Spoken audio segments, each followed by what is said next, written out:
SoundArt introduces an entirely new way to listen to music in your home by combining the best of two products, a revolutionary high-fidelity, low-profile Bluetooth wireless speaker with beautiful artwork. Select from a library of artwork or upload your own photos to personalize your experience. SoundArt ushers in an era of invisible, beautiful, and amazing sound throughout your home and redefines your entire entertainment system. The need to reclaim your floor space and rid your home of unsightly speaker boxes that need to be bolted to the wall is now a thing of the past. Our canvas is printed on high-quality permalite by Breathing Color. And select from our gallery or upload your own. Standard sizes include 16 by 20 and 18 by 24 canvas wrapped. Custom sizing is available, as well as surround sound options.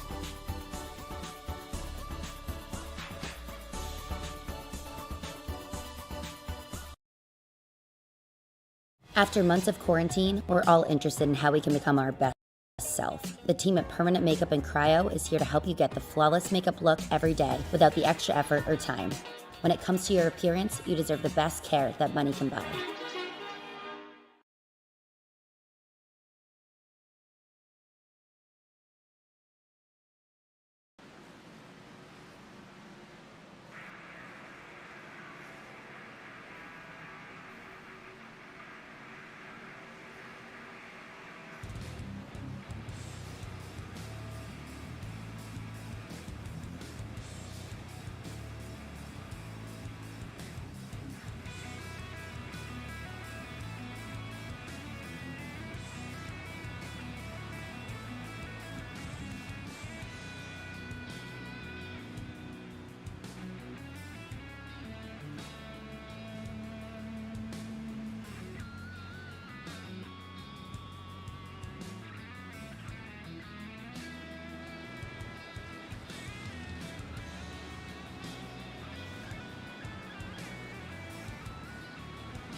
Six races in, the NORC iRacing Series field either knows what it needs to do to fight for title contention, or in the case of Daniel Falkingham, is already doing it. Tonight, the NORC iRacing Series takes us to the first state, the concrete jungle of Dover Downs. Welcome to the NORC iRacing Series on Pit Stop TV. My name is Andrew Cardinale IV. I've got the amazing Eric Brennan and Trey Shuttlesworth alongside on the mic this evening. Emerson Arden is out and around the racetrack grabbing photos for our social media platforms this evening on Facebook, Twitter, and Instagram. And we join you this evening from the virtual Dover International Speedway. It's fantastic to be back alongside all of you for Facebook, Twitter, Twitch, and YouTube coverage this evening as we get set to go for 150 laps, 150 miles, heads up versus Miles the Monster in all the sunshine that virtual Dover, Delaware has to offer. We take a look now at the concrete 1.6 kilometers that these drivers have up against them this evening. It's a very cut and dry oval. 9 degrees of making on the straightaways, though. I think that's the big thing that will catch these drivers out. I'm out of turns 2 and 4, and the car is just going to be a little bit upset. And looking at this, I now see that turn 1 is labeled as turn 3, vice versa. Anyhow, imagine, if you will, that the corners are labeled correctly, and we've got a racetrack here at Dover International Speedway that makes a little more sense than this. Regardless, a very highly banked oval here, Eric.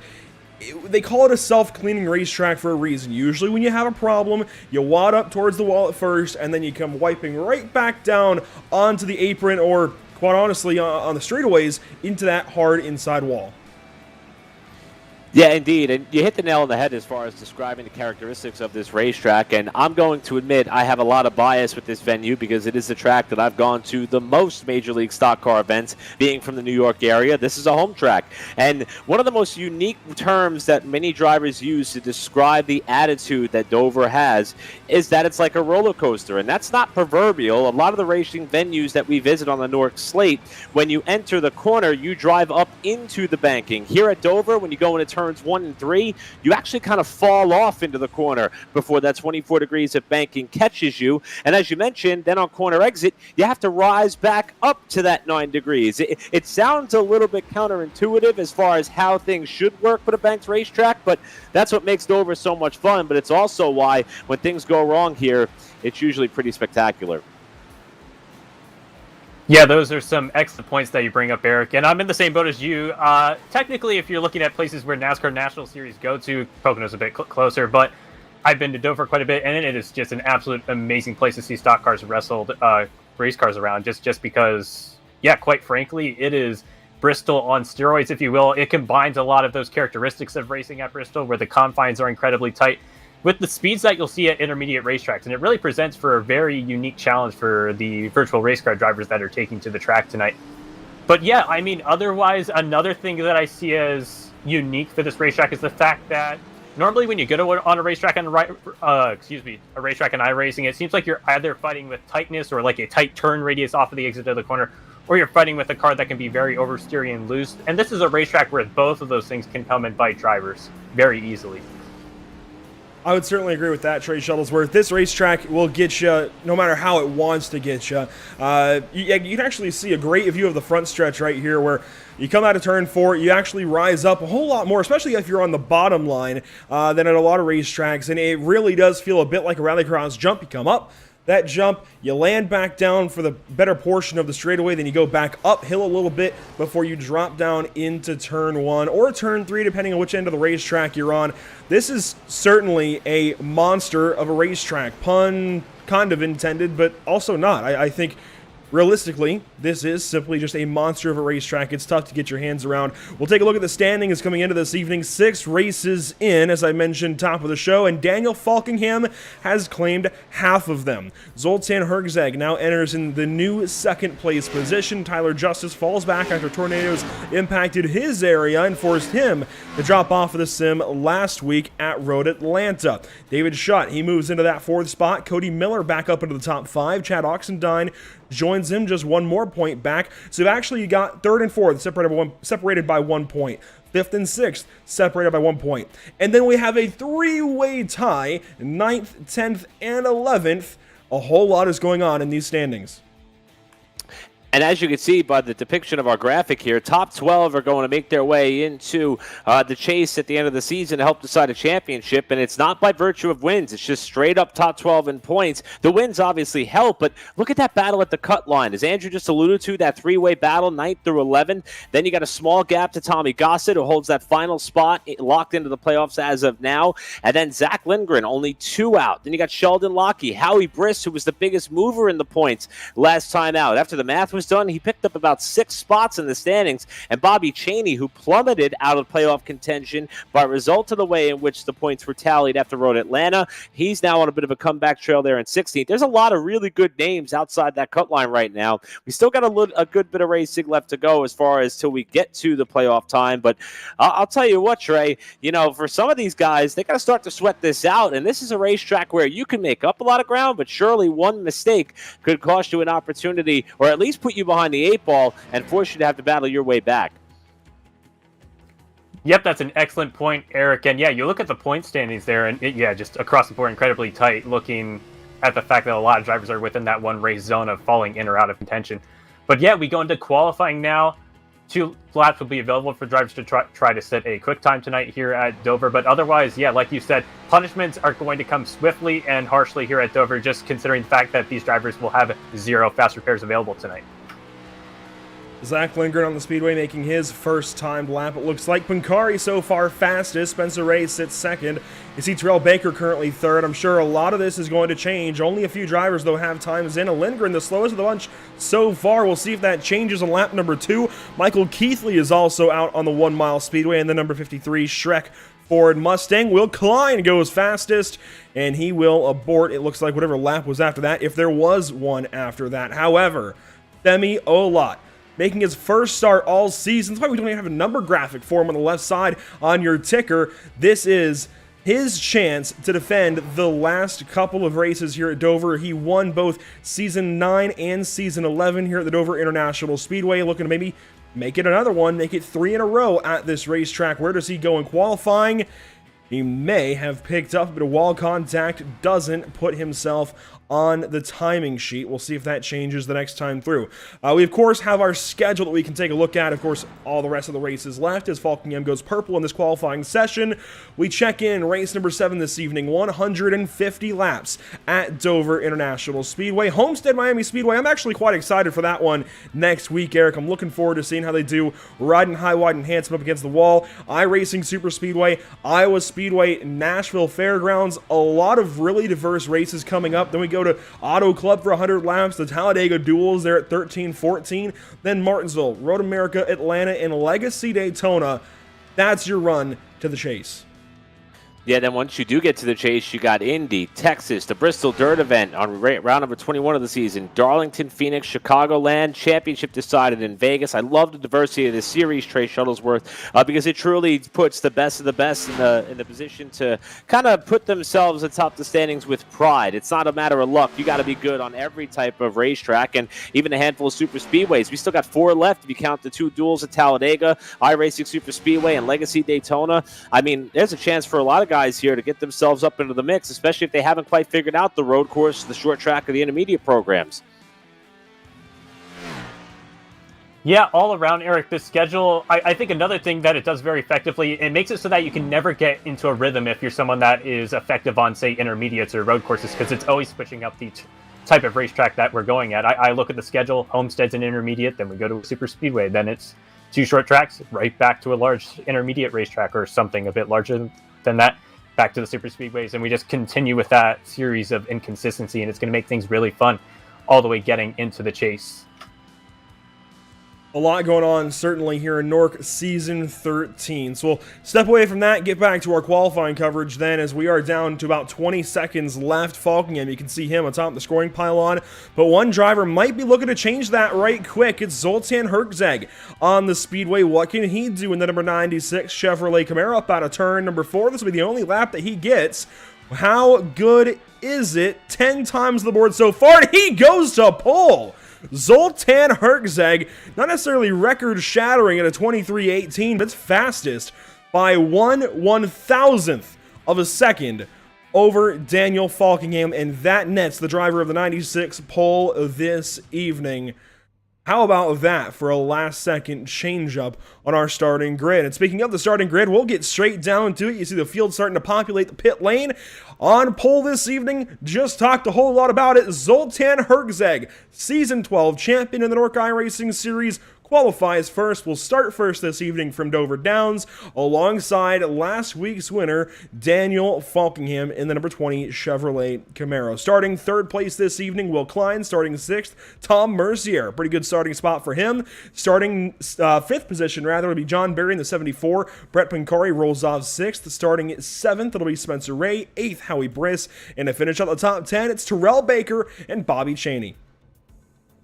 Take it back to the inside of row 6. Cole Freilig's back in action. Car 15 to roll off an 11th spot. And Ariotti in the 23 and 12. 13th, Hayes Booth trying to get a good run here tonight. And Zach Lindgren trying to get back into playoff contention. He's a couple points out. He'll be rolling off from 14th spot here tonight when we go green. Cody Miller, Daytona winner, going to roll off in 15th spot. And Michael Keithley in the 53. Always mixing things up with the paint scheme on that car. He'll be starting outside of row number 8 tonight.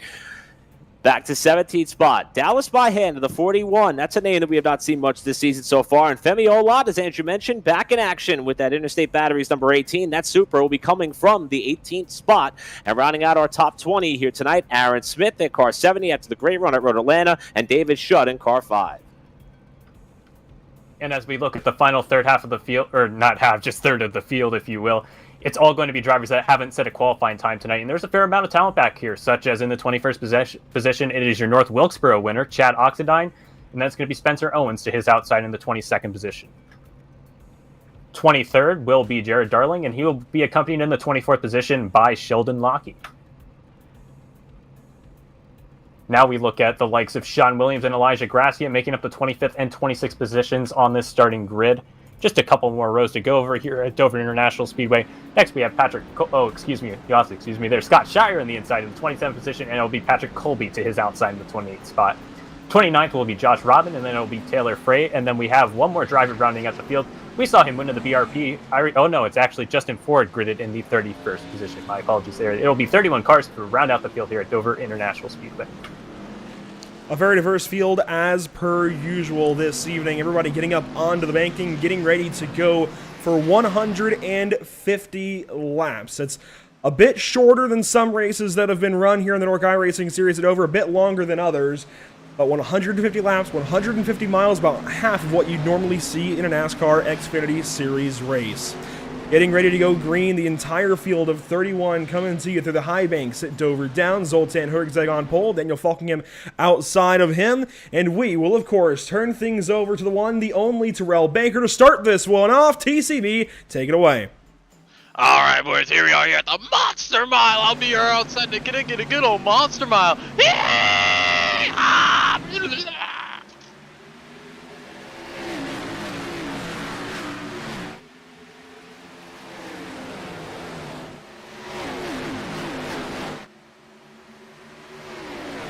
Green flag down the backstretch. Zoltan Herzeg takes the lead off and away. Daniel Falkingham follows. Everybody just filing in, finding their position to complete this first lap, and Zoltan Herzeg will lead it.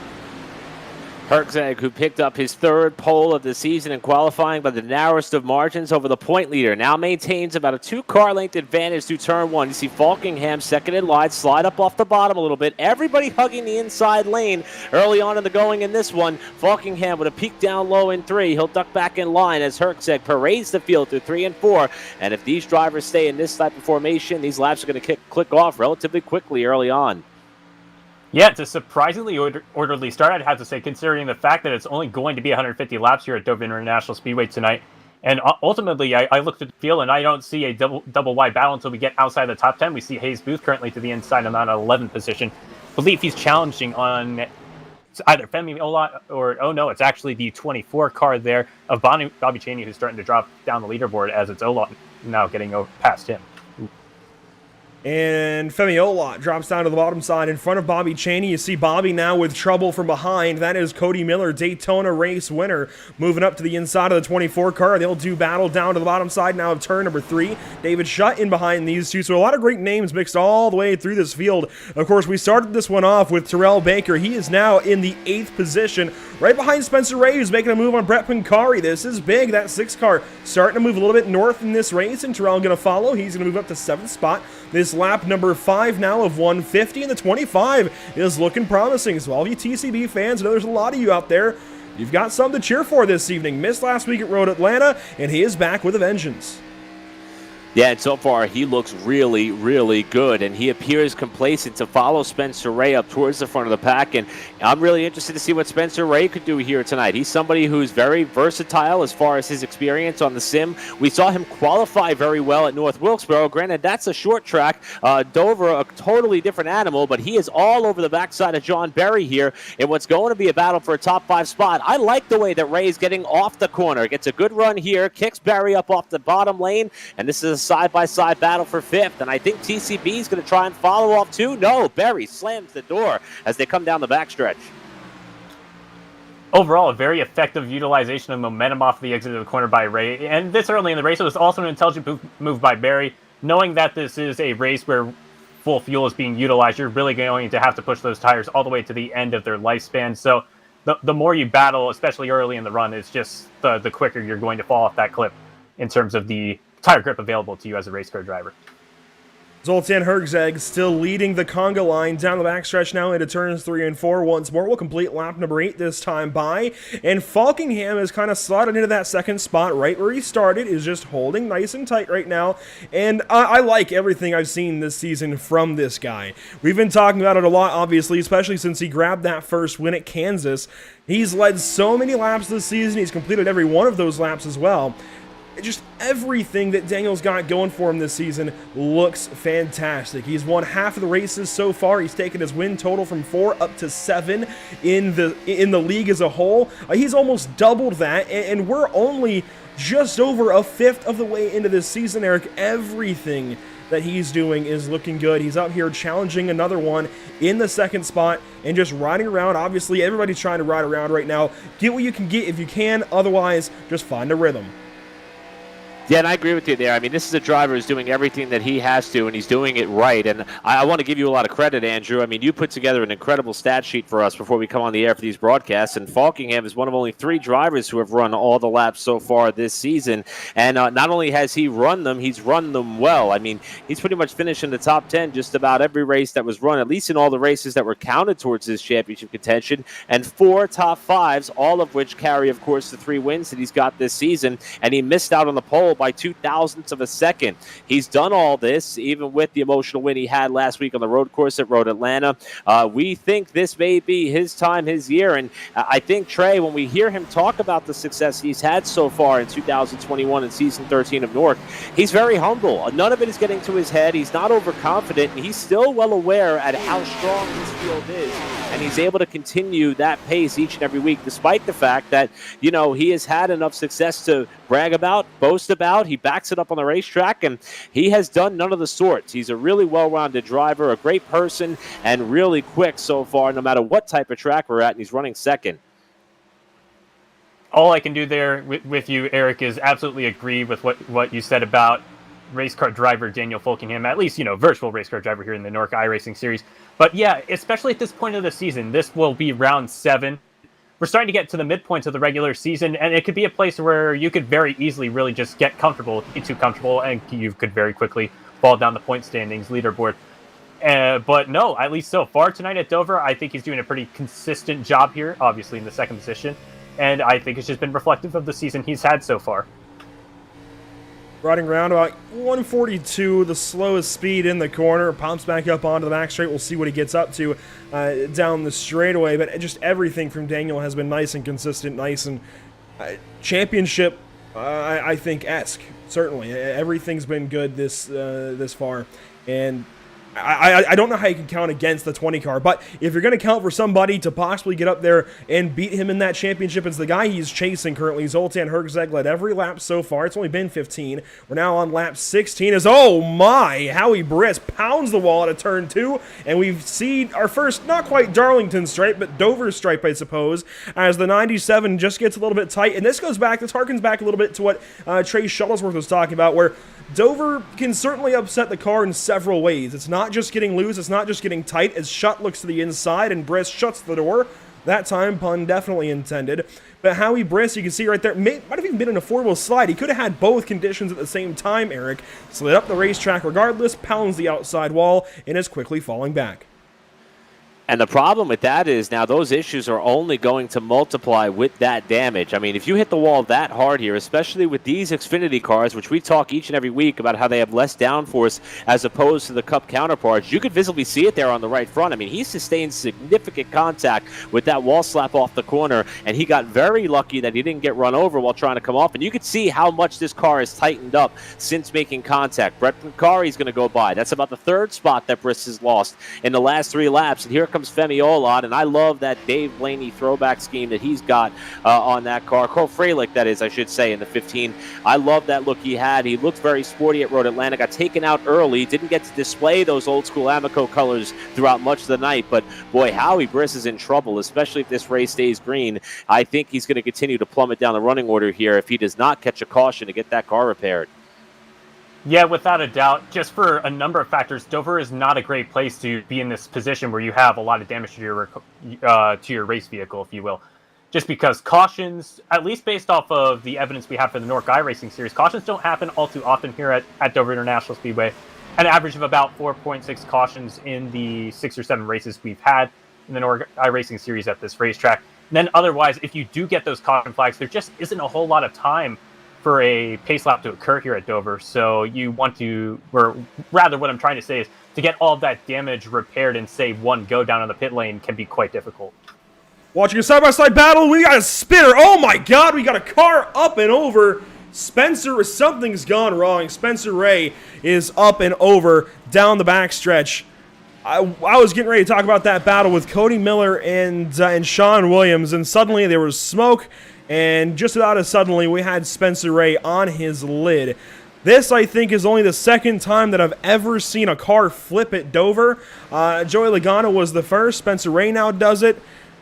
Boy, what happens here? Remember, Ray was running up in the top 5. It looks like it's going to be the next lap through. And we talked about the strong run he had at North Wilkesboro, where he started up in the front 2 rows, got taken out early. Here he is trying to chase Tom Mercier, who we haven't talked a lot about Tom tonight. He's having an amazing run himself up here in about the 4th position at the time of this wreck. Ray is about a car length off. See Mercier there, kind of clipped the apron, washes up the racetrack. A big run for Ray, and they tangle off the corner. Mercier spins pretty much without much consequence. Booth was the first one to hit Ray, and then it looked like that was the 18 that finally set him up on his lid. And with the way these races are at Dover, I get the feeling that might not be the last time we see a car go end over end here tonight. Of course, it's a pretty short race, but that can really just, I would say, increase the tension and increase the aggression. And yeah, just purely an early racing incident at Dover International Speedway. And it's unfortunate to see the likes of, and if Femi Olak gets away with no damage, that is just an incredible drive to walk away from that. But it's unfortunate to see Hayes Booth, yet again, someone that has a lot of strong short run pace, going to be in a position where he's going to have to climb up a pretty tall ladder, if you will. I think Femi's going to be okay out of this. I don't know how, but I think the driver for Joe Gibbs Racing is going to be all right. I mean, he's the one who sends the 6 up and over. There's at least no visual damage you can see. Nothing on the nose of that race car. There's no way of telling just yet, at least for us, if he is going to have any engine damage. But Eric, if this 18 car is completely okay, I'm going to throw out everything I know about iRacing. That's incredible.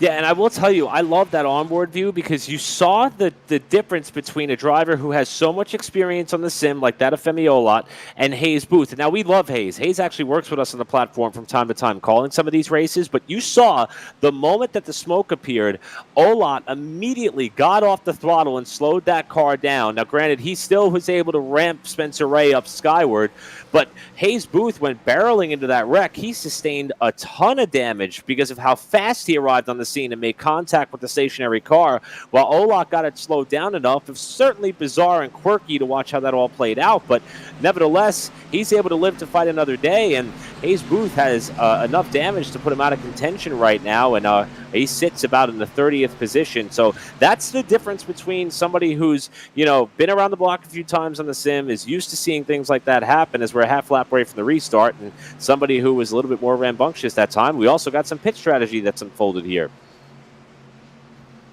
Yeah, that's a great point, Eric. As we get ready to restart here, it looks like about the top 6 or 7 cars are actually going to stay out on the racetrack, so they're going to be on slightly older Goodyear tires. Of course, these guys tonight will only have 3 sets of additional tires available to them.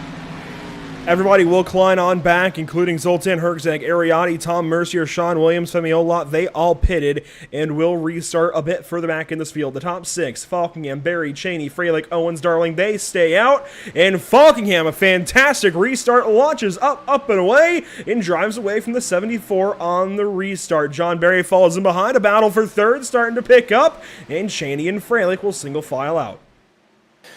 And here comes Will Klein on the top of the racetrack, trying to make use of that fresh rubber, trying to get by these cars quickly. He rim rides the top around the outside of Bobby Cheney, cuts it down low on Freilich off turn 4.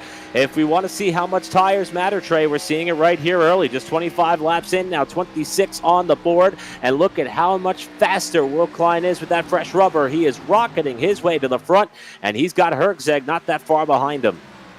Yeah, and this might only be about, say, a quarter of a full fuel run that these drivers were putting on their Goodyear tires, at least the drivers that stayed out on the tires that are about 25 lap older than the rest of their competitors. But yeah, we're just seeing absolutely pure raw pace right now out of Klein, and I think he's going to very quickly get the opportunity to lead some laps here in NORC.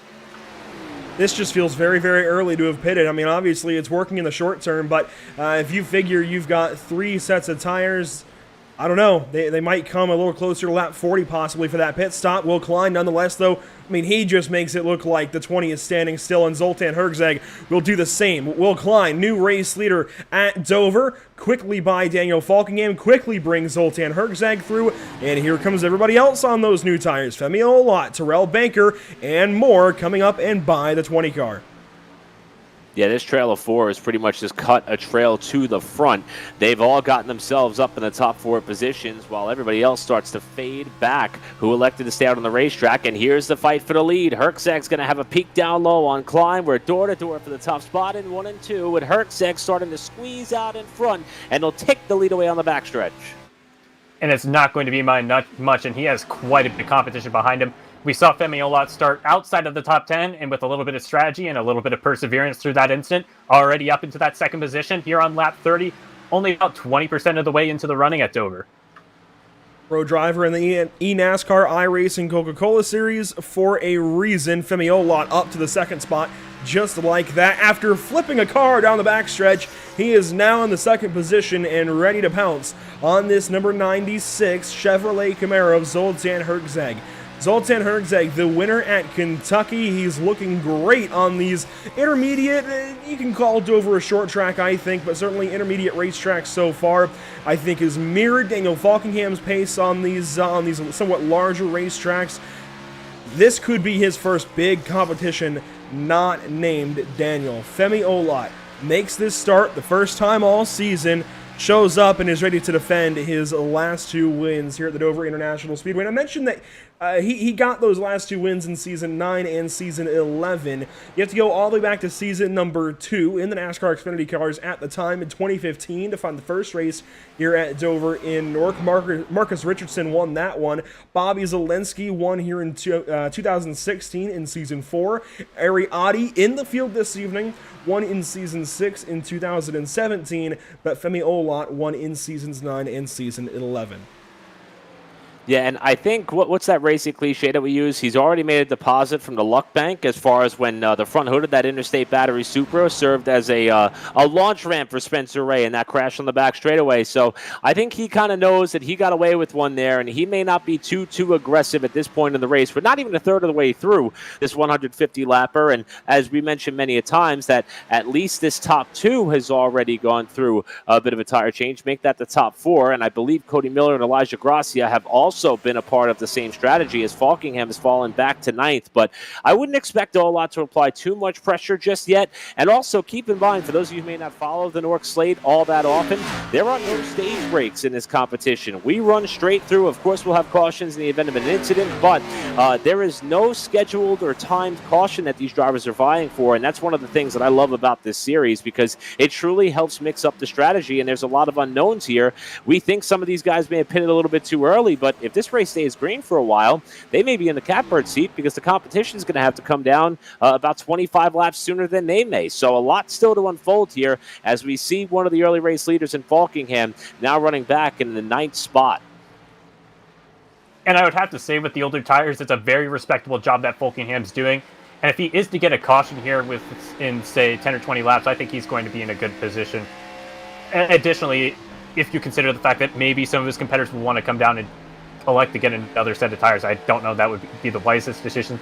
But regardless, it's going to open up the opportunity for drivers like Falkingham to potentially have an additional set of tires near the back end of the race if we get a series of caution flags here. It's going to be a driver who hasn't logged a lot of starts here in NORC, I don't think, getting past him, and that is Taylor Frey moving into the top 10, along with Howie Briss, who is now cleaned up that right side.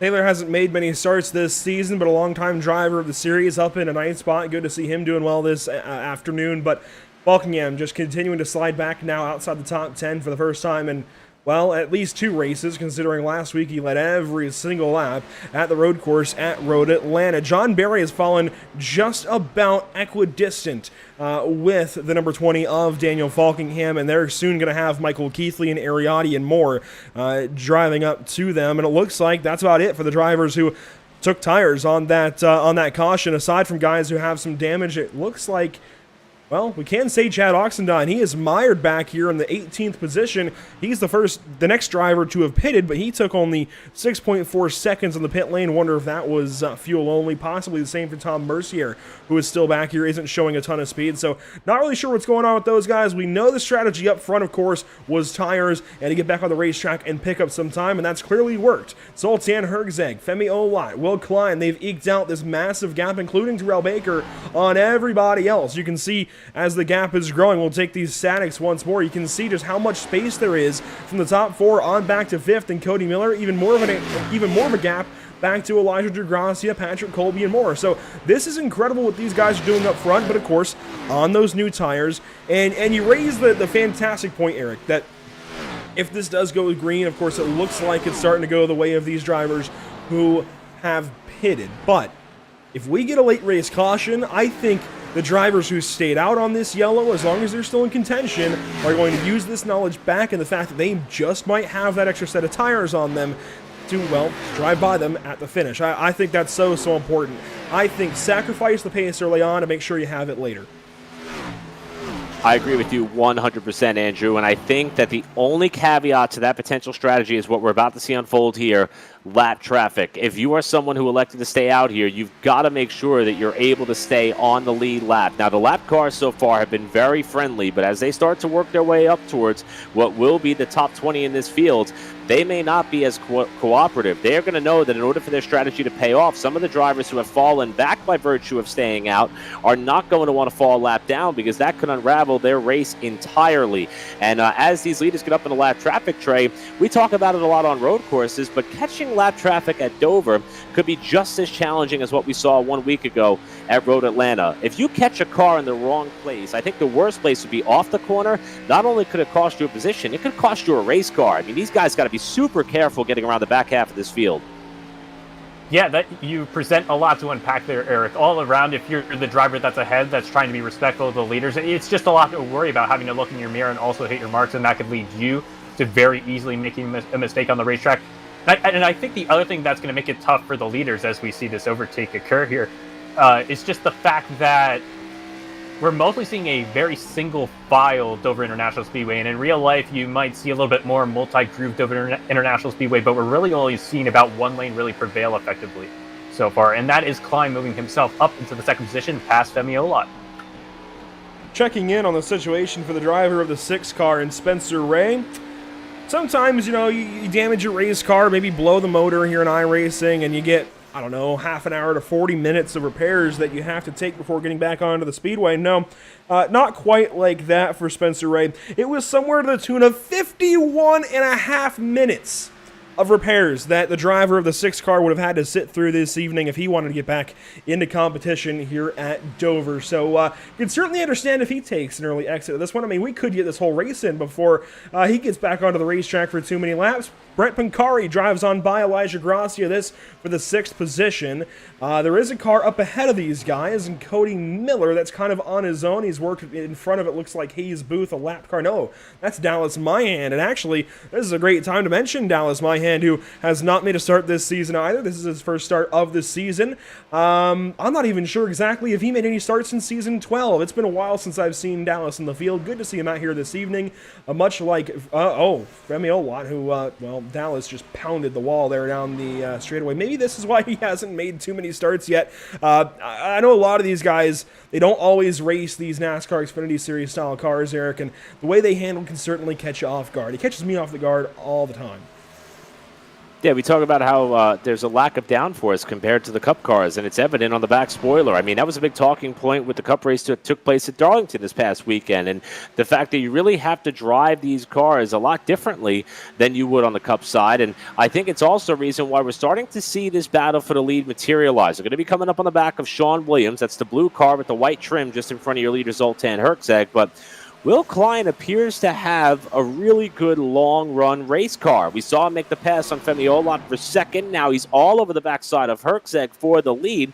And I think that's something that this car allows the opportunity for. If you're able to manage your tires throughout the duration of a run, it gives you a chance perhaps to be able to be more aggressive at the end of the stint.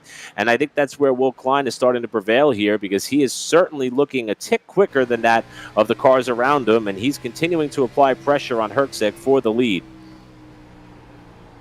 All around, yet again, Eric, great points that you present. But yeah, you're right. We're probably about a little bit shy of halfway into a full run here, and he's doing just an incredible job of maintaining his tires. And if you're someone that did an effective job of maintaining your tires, this is when you're really going to start to reap the benefits. And fortunately for him, or unfortunately, depending on how you look at it, he's going to have a lot of lap traffic to either assist him or hurt him, depending on how he's able to use it. I would think conventionally here at Dover that the leader's probably the one that's going to be at the disadvantage, just because of them attacking that lap car initially, and it can get quite awkward, as we mentioned earlier, especially off the exit of the corner. Riding on board with Will Klein, working a lap 53 of 150. And Zoltan Herczeg about to lap David Schutt. Now, if you had told me on lap 53, just past a third of the way into this race, that David Schutt would about to be lapped by Zoltan, after starting and racing together early in this race, I would have called you crazy. David Schutt about to go one lap down, and David's riding around to the 23rd spot. Maybe he has some damage from that early incident, but I think it really comes down to the fact that, oh no, he's definitely got some damage. In fact, I look at the timing for his last pit stop, and I mean, 53 seconds in the pit lane is quite a while. So he's definitely knocked the wall down at the right side of that iRacing.com Chevrolet Camaro, starting to fall back, and Will Klein should go on by as well. But look at this gaggle of race cars up ahead. Aaron Smith is one of them. It looks like Cole Freilich in this group, Sheldon Lockie, and this is where things are going to get tough. Much to your credit, Eric, you're talking about lap traffic. Well, if it hadn't already started, it's about to get a whole lot worse. And I think David Schutt was the first example of that, where he was not so ready to pull aside and let the top three get by with ease. He put up a bit of a fight there with the leader in Herczeg, and I expect that trend to continue with all the cars that are up ahead. You mentioned them. You got Freilich next in line, followed by Smith and Lockie. Those are the three cars in which Herczeg is trying to get up and around here on this long green flag run, and they're going to be double wide up in front of him. Freilich there battling the back end of his car. You saw him get sideways on the straightaway as he got up off turn 2. This is going to make things interesting for the lead on the front stretches. Now Herczeg is trapped down low on Lockie. He clears him off 4, but it's certainly allowing Will Klein to close and look for a way by. So far, they remain very close together as Freilich almost bounced off a Lockie just behind him in front of Femi Olot. And Olot has been essentially trapped there because of the double wide battle ahead of him. Now eventually he will get to the inside of this pair on the entry to turn 3. Still not too far behind, only 6 or 7 tenths of a second behind the leaders. But we can very easily see how any, run of momentum you might have can be very easily and quickly subdued here at Dover. Looks like we will get a little bit of a break here after Aaron Smith, and we've already are starting to break into about the top 20 or so cars that are starting to go a lap down. And this is the first time these drivers have really had to deal with lap traffic in this capacity. You go back to Daytona, obviously, well, it's Daytona. We'll just leave that there. Kansas Speedway, it was very clean and green, but there's a lot of room to race, and it's not quite as big of a... it's a larger racetrack, so obviously there's more room for cars to fit, but at the same time, I don't think you lose pace quite as easily. We didn't see any big incidents slowing anybody down, so we just didn't have to deal with lap traffic quite like this. Kentucky was much of the same, Michigan much of the same, North Wilkesboro, well, we had a lot of cautions, kept the field together. Road Atlanta last week, it was a road course. Tons of room, of course, with where to put cars. This evening, the first time we've really put these drivers in this kind of situation where there's a lot of differences in speed, a lot of ways you can screw up here at Dover, and a lot of ways that you can be faster. This is what we like. NASCAR fans, this is what we like. This is what we want in the NASCAR Cup Series package. The opportunity, I'm going to go a little bit on a tangent here, the opportunity to have mistakes, the opportunity to make up time. This is fantastic racing over the course of a long run. Say it louder for the people in the back, because I am on board with you there. And I love that you bring up the caution trend, and I want to give you credit, Andrew, again, because you give us a lot of ingredients to be successful on this broadcast, including a lot of trends. And, this race is kind of feast or famine as far as how many cautions to expect. Granted, the lap count has changed over the years, but we've had in 3 separate occasions in the 5 times in which NORC had previously run at Dover, we've had 4 cautions or less. We're now already a third of the way through this race, and we've only had one as leaders come up on the back of Josh Robin on the back straightaway, who is really trying to stay on the lead lap here. But we did have a couple of races back in Season 6 with 7 yellows, and then Season 9, same distance race, 150 laps, 9 cautions for 36 laps. So there's a chance things get a little bit wacky and crazy here towards the end of this thing, but right now everybody's minding their manners. But the racing has been incredible, and it remains close for the lead as Robin bounces off the wall at a 2. And a great job of Robin there to stay up alongside the outside ball, and then a great reaction time from Ola to get out of his way as quickly as possible. It looks like it is going to be an early pit stop as a result for Robin, and I would have to expect that Josh will probably have to take 4 tires and probably want to even take some of that optional damage to repair, because his car is just going to be potentially, he might have suspension damage as a result of that. He comes into the pit lane, he'll stop at his box, and he will take service. But look at this hornet's nest for race leader Zoltan Herczeg in the top 3, right back together. Blue, purple, and green doing battle as they get to the inside of Tom Mercier. They move Tom up out of the way, and he will let the leaders go on by. And we were talking about Tom Mercier having a fantastic run in that opening stint when everybody was on equal tires. Same with Bobby Chaney. He was doing good stuff. Now, they're each 1 lap down, having stayed out on tires. Unless we get a caution, they really have no opportunity to get back up there and make up this lap that they've lost, and they have less fuel, less tire life, less speed, a whole lot working against those guys who stayed out, but all they need is a caution or 2, and they're back in this race. Yeah, I think if a caution was to come out now, we're so far into this run, they may be forced to try to come back down immediately. Maybe a couple would risk taking a wave around if all the lead lap cars elected to come down and stop, but they may need help with a few yellows back-to-back to try to take advantage of that. But how about this race at the front of the pack? We can't take our eyes off it because we have 3 cars separated by less than half a second, and that was after we saw Femiola kind of fall back after having some bad luck with some of the lap traffic. But I'm curious if Will Klein is just kind of riding right now. We see him get a really good run in the center of the corner as well as off of turn 2 the last few laps. He's able to hold that car down just a little bit lower, get a little bit more clean air on that left front fender, and he does not appear to have to wash up as wide as we're seeing Herczeg. And just as I say that, he seems to follow him in the tire tracks there in 1 and 2. But I think Will Klein is in a position knowing he's not going to try to stuff it down to the inside just yet because the pay window's not open, but he is certainly stalking his prey as far as filling up the mirrors of Herczeg for this top spot, with Olot doing the same, just kind of riding there in third. These 3 are in a league of their own right now. And if these guys have the confidence to execute coming down onto the pit lane and then coming out of the pit lane, it might not be the worst idea in the world, because honestly, anytime you go side by side or try to make an overtake happen at Dover, it just purely eats away at the tires. Looking at timing and scoring, we're already seeing tire fall off of about 1.5 seconds off of the best lap times for these top guys near the front of the field. So, and it just continues to get worse and worse as we get longer into the run. So, yeah, as you said, Eric, I think as long as these guys just hang tight and they execute on the pit lane, I think that might be a better opportunity for them to try to make the overtake happen. Otherwise, it might be a good opportunity to wait until we get a lot of lap cars again, and that might be a good opportunity to do so. Bobby Chaney went ahead and pitted as soon as he got lapped. And this is interesting. I'm actually very surprised that everybody's gone this far in this race. You don't have to go quite this far. You easily could have pitted once and be about ready to take another set of tires here if this race had gone green to this point. If you break it down, well, half and half would be 75-75. A quarter of this race would be about 38 laps. So I'm very, very surprised as now you see Chaney fighting to the inside of Klein. He'll now try and go to the inside of race leader Zoltan Herczeg.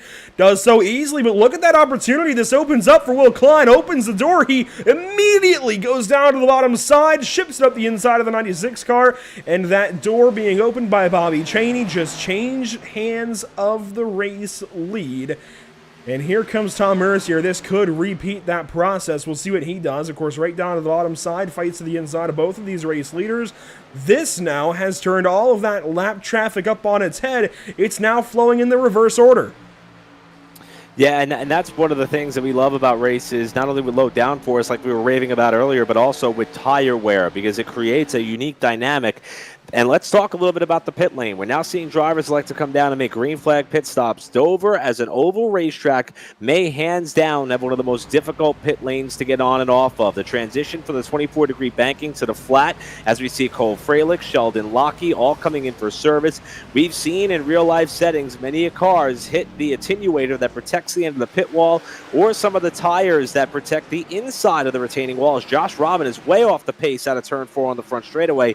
He might have gotten to the wall for the second time here tonight, as he is now 2 laps down in 22nd spot. But not only could you have a problem getting onto the pit lane here that may cost you time, it could also wad up your race car, and it could also put you in a position to get run over by somebody who's already pitted and traveling much faster than you. So as we hit the halfway point in this race, this long green flag run is really starting to spice things up here, and some of these front runners may be pressed to come down for service soon, but they've got to be careful.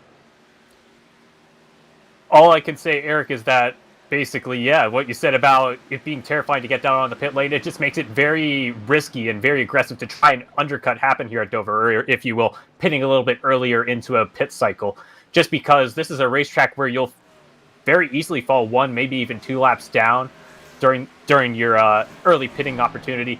And then if you get that missed time caution flag from someone not executing down on the pit lane, very suddenly you could be trapped 1 or 2 laps down, or you have to take that wave around and you're on pretty well shredded Goodyear Eagles that are older than the competitors that stayed out. Jared Darling, John Barry, they work into the pit lane. They'll come to the attention of their virtual crews this evening. This on lap 77 of 150. Things holding steady up front, although Femi Olot behind Scott Shire on the bottom side as they pass Michael Keithley. And Femi's just going to have to eat that one, have to stay behind the 4-car and wait for better opportunity. Sean Williams also in the pit lane. Everybody's starting to make their pit stops. This is a lot later than I expected. If anything, if they didn't break this race down into quarters and use each one of those sets of tires, I would have expected thirds and come in and get 2 sets. This is interesting. The fact that they're going for a one-stop strategy, the entire field is, at least under green. Obviously, those leaders, they made one stop already, but I think you can still call this run to the finish a one-stop strat. Yeah, and I think that's going to be contingent on the cautions. And as we talked about, here's Aaron Smith in the pit lane as well.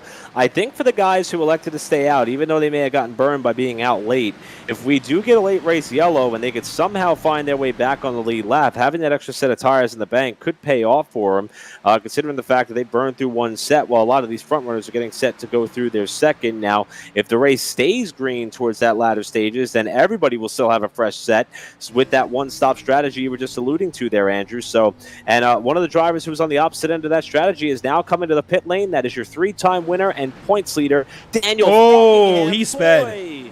Yeah, he was carrying a lot of speed. I don't see how he gets away without a penalty on that one. Nice thing for us in this instance is if it was a pitting, a speeding violation on the entry of the pit lane, he'll have to serve that before his virtual pit crew can go over the wall and give him tires of fuel and such. So we'll get a pretty early indication for Folkingham. Very unfortunate just because he was on that off-sequence strategy from not pitting on that first caution flag, and he was running in the 10th position, doing a very respectable job on the older tires, and we do see the jack go up, so maybe he was able to avoid it. It'll happen on the tail end of this pit stop. We'll see if he leaves immediately after the jack drops. Well, obviously there's no penalty. If he waits, there's no penalty for that. He must have really dropped the anchor as soon as he got through the speed gate and just... I don't know how he got away with that one. David Shutt also makes his stop.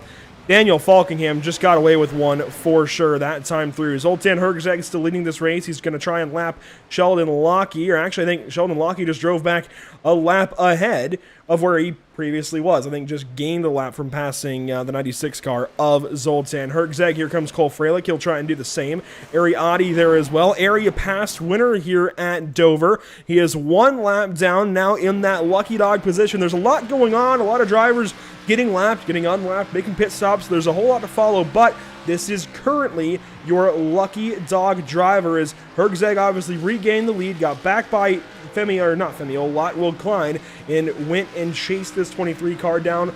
12th position is 1 lap behind the race leader.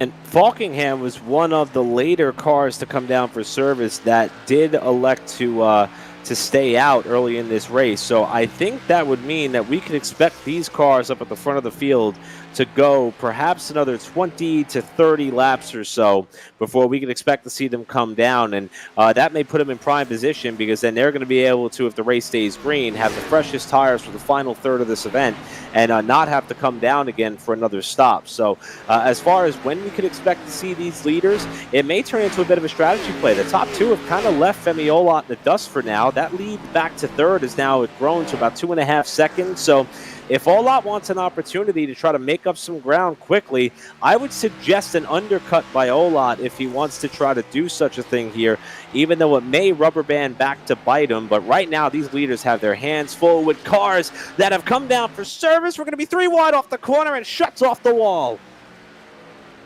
And Shutt nearly made it 3 wide off the exit of the corner. Fortunately, everyone's able to walk away, and that was just incredibly tight. But I have to basically agree with you with what you said about Olot. The other thing that helps him potentially make that undercut call is the fact that he doesn't have to worry about points racing, and I think that opens the door for him to be a little bit more aggressive on the pit strategy. We'll see what he does as Scott Shire works up to the back end of the 18 car, and well, here comes Daniel Falkingham as well. This will get rather interesting here when he has to come around and pass these drivers. Falkingham on that new set. These other guys, they've been on the racetrack now for 66 laps. Certainly, they have a ways to go. I think your thoughts are thereabouts correct, Eric. They've got another 15 laps on these tires, I'd say. We'll see when they opt to come in. I like your idea, though, for the 18 car. I think a short pit has got to be coming. It's a matter of when you do so. Is actually very relevant to this conversation. Terrell Baker is on the pit lane. He's already dropped the laps, so he must have lost a little bit of time in that run. The car looks okay. I don't think he's got much damage, if any, but he is down in the pit lane for service. Yeah, after that restart from our one and only caution that came from the big wreck that we had on the back straightaway, remember, TCB was in that group of 4 cars that rocketed their way to the front. So I would consider him to be one of the first on this strategy, even though he faded as we came to the middle of this run, faded a little bit further back. Now, this is a big move right here. Falkingham is going to unlap himself here. He's going to be now just 1 lap down, but by the time that Herczek comes down for service, I'm curious where Herczek, Klein, and Olot and company are going to cycle out, because it's going to take at least 1 full lap for them to come down. And the pace that Falkingham is running right now, he may be able to flex himself back up in the top 5 when the dust settles. Yeah, he's running at a blistering pace. If you look in relation to the competitors that haven't come down onto the pit lane yet, we're going to ride on board with Cody Miller as he ventures his way down onto the pit lane, and you're going to see, unfortunately, just gets a little bit tight. Just not being able to utilize the camera that he's used to when he's up on the racing surface, and that's going to be a massive loss of time. But yeah, Falkingham is currently running lap times that are about 1.5 seconds faster than the competitors who have not elected to come down onto the pit lane. Cody Miller just had another problem. We'll take a look back at it. He's going to pit again after missing pit road the first time through. This is another replay right in front of race leader Zoltan Herczek. Tries to come in, and who did he hit? Is that Justin Ford down there? I'm so surprised this doesn't draw yellow of any kind. I believe that was Justin Ford. And we'll take another look back, and we'll see what happened to Justin Ford. This is a fantastic illustration of what we were talking about early on with these issues. It looks like it may not have been the 00. I can't figure out exactly who it was, but oh boy. And the leaders still have to come in. As I say that, they are on the pit lane. Zoltan Herczek will take us down and will come in for service along with Will Klein. They thankfully have gotten through. The interesting thing, I'm looking for the 18 car of Femi Olot. He has already pitted. So just about the time that we took that replay to show that issue with Cody Miller, the 18 car undercutted. You see that? 23:34 goes fastest in this race. Everything is falling together. Yeah, he's pushing really, really hard on his outlap here, and I'm also interested to see how this running order shakes up, because as you can see on the ticker, Falkingham is ahead of Olot right there. This could end up being the battle for the lead, with Olot on a little bit fresher rubber here in the tune of about 10 laps. They're going to rocket their way by Herczek and Klein. Ola should cycle through to the lead. Right now, Howie Briss and Scott Shire are atop the pylon right now. We'll see if they have to come down for service. I believe they are about 2 cars, the last 2 cars that have yet to come down. But look at Ola cut his way through traffic, and he may have played this strategy perfectly here. And it wasn't an overcut by much at all. Maybe like 1 or 2 laps at maximum, but that very easily could have bought him 1, 2, 3 additional seconds out on the racetrack, just in terms of that pace that he benefits from. We are going to see Howie Briss come down onto the pit lane, and that's going to leave the lone driver of Scott Shire as someone that still has to come down onto the pit lane. So he gets a little bit of airtime. He gets an opportunity to lead some laps, and if we get a conveniently timed yellow, he's going to benefit with a lot of track position. The way this works out, Daniel Falkingham is some 2 seconds thereabouts behind Femi Ola, and that gap is enlarging. It's a 10-lap gap in tires between these 2 drivers, between the 18 and the 20. If you drop back to Zoltan Herzeg, however, he's just gotten onto the racetrack. We should start to see his purple times come through if he is going to have them right about now under the flag stand. Does he go purple? Not quite that time. We'll see if that changes. He's now got under 2 seconds and closing to Falkingham. So it's looking like about 4 or 5 seconds between the 18 and the 96 and then the 48 along with as Will Klein hangs around in the 5th spot. Now Scott Shire, he's still got a pit. I would imagine he will do so soon. He's been on the racetrack for some 76 laps. It's lap 98 of 150. Want to remind everybody watching this evening, these broadcasts always brought to you by some wonderful partners in Tucson Sound Art, Race Pace Setups, Permanent Makeup and Cryo in Maine, Whiplash Media, and BAM Racing Videos. If you're just joining us for the first time this evening, Eric Brennan, Trey Shuttlesworth on the call with me this evening, Emerson Arden on our social media coverage. A lot has gone on without a whole lot of yellows. We've only had the 1 caution way back about, what was it, lap 15 or so. That 1 caution, though, has started quite a lot for us. 7 lead changes, including actually none before the caution. They've all come since, with pit stops to boot. And here comes another one, as on this long run, Femi Ola blinds on by the 4-car of Scott Shire. Shire has not pitted now for 78 laps. Ola on 10-lap old tires. There's a few guys that were initially ahead of him that he undercut to get ahead of just a few seconds back. Lap traffic, that's the big story of the afternoon. You see Taylor Frey ahead. We just passed Josh Robin on board with our race leader Femi Ola, of course the Gibbs Gaming driver in the eNASCAR iRacing Coca-Cola Series. And just in front of Ola at that time, you saw Robin get a little bit of a hip check there that time from the lap traffic that was trying to get underneath, and they're going to bottleneck up in turn number 3. We also should point out that 1 caution took out some drivers who we expected to run well here tonight and nearly took out our race leader. Femi Ola was the car that launched Spencer Ray skyward to kick things off in what was a multi-car crash that swept up Hayes Booth as well. We also saw Zach Lindgren have a problem prior to that. Not exactly sure what happened to Lindgren, but remember, he was just outside the cut line in championship points, so this was a chance for him to make up some ground. It's not going to happen tonight, and we also saw Justin Ford have an issue as well, but we do have a number of cars still on the lead lap here and what has been a very, very long run since our one and only restart as we enter the final third of this race. And Ola, by virtue of some really unique and intelligent pit strategy, is now leading the field and very aggressively getting through the lappers. Forcing it 3 wide onto the entry of turn 3, and he has a lot of time to spare, about 5.5 seconds. So yeah, that is incredibly daring, but just a lot of confidence in both himself and the competitors around him from Ola. But I believe, just to update a little bit more, Zach Lindgren, I think he had some sort of technical issue. He had a forced disconnection from the server right before the green flag. Maybe it was an internet connection issue or hardware failure of some kind, but that's why he's currently sitting in last, unfortunately. So yeah, I think this sets up for a pretty interesting run to the end of the race, though, considering the fact it's about 5 seconds between the top 2, and Zoltan Herzeg has about 4 laps fresher tires. We now go back to see TCB. For the first time tonight, he is sitting in, or I think this, what I'm trying to say rather is, I think this is the longest we've seen him in decent contention late into the running, and he's currently running in the A spot, holding off Jared Darling. He ran fourth for quite a bit after that initial restart way back about 90 laps ago, but this is a great recovery drive after some issues for him. And it looks like, no, everything's still steady up front, just the scoring being a little bit weird with Zoltan Hergzag's name, but I rest you assured, based on timing, it is all okay. What I want to do is roll through about the top 10 or so in reverse order. So we'll start off, of course, with Chad Oxendine in the 10th position, some 24 seconds back and about to be lapped as here comes Femi Olot in the number 18. He will put that 66 car one lap down. Oxendine, the North Wilkesboro winner. I thought this could be a driver that we'd have to watch out for this evening. He likes short tracks. This is kind of in between an intermediate and a short track. It's just not working out for him this evening, Eric, and I'll let you take 9th position.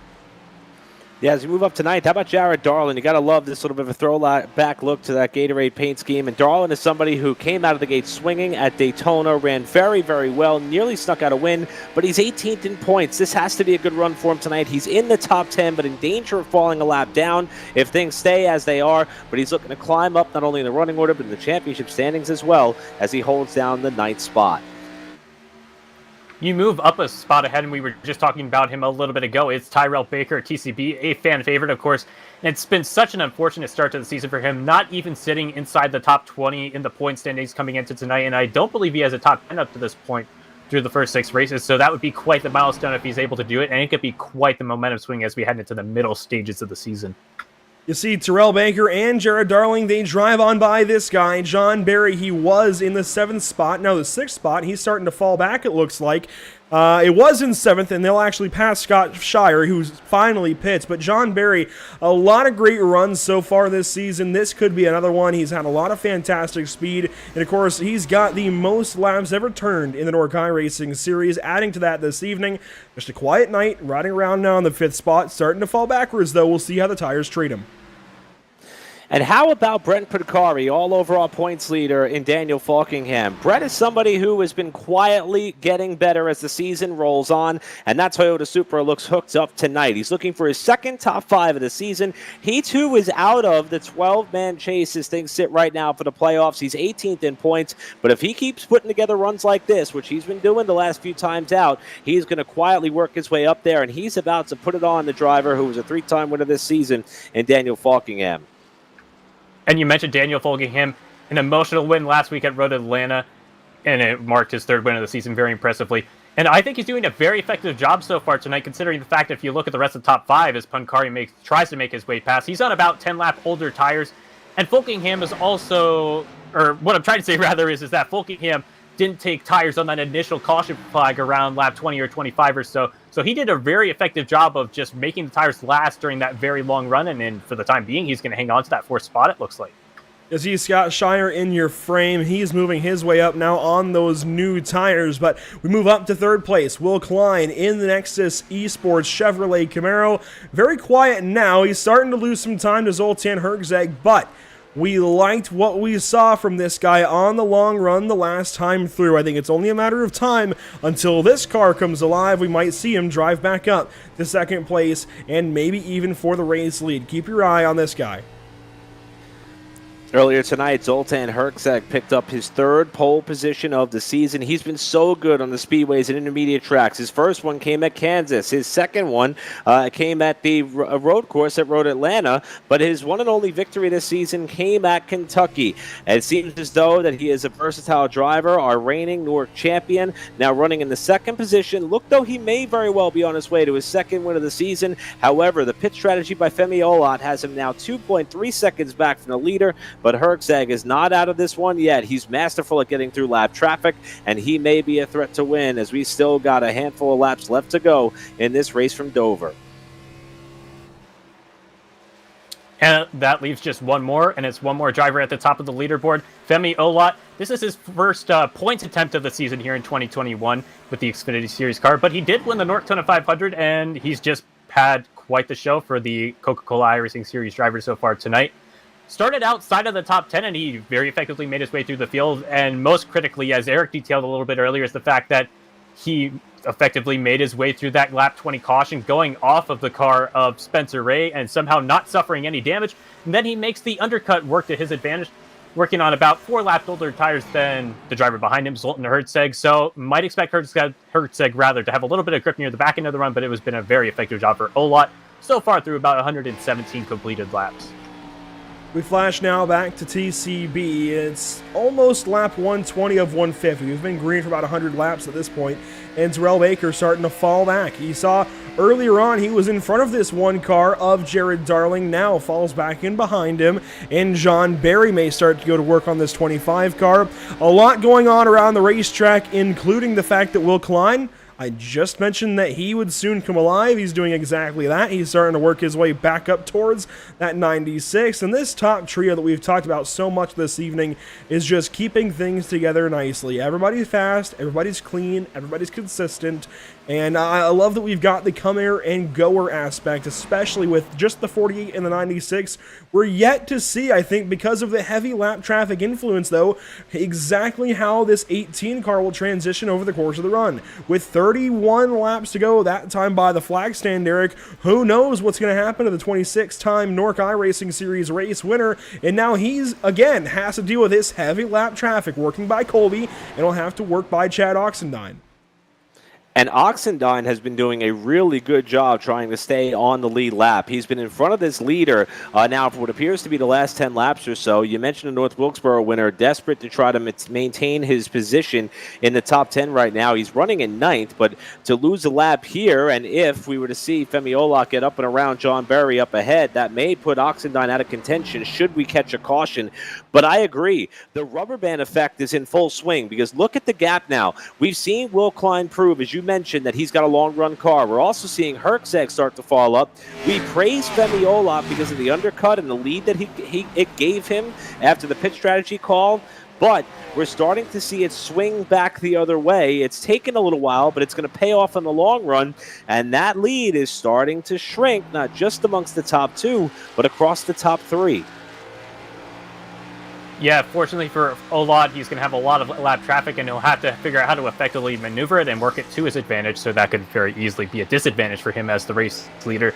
But it does have to be concerning, just because when he came out of the pit lane and his competitors came out of the pit lane, he probably had an advantage of about 5 or 6 seconds, and it has dwindled quite drastically here, about halfway into what would be a full run here.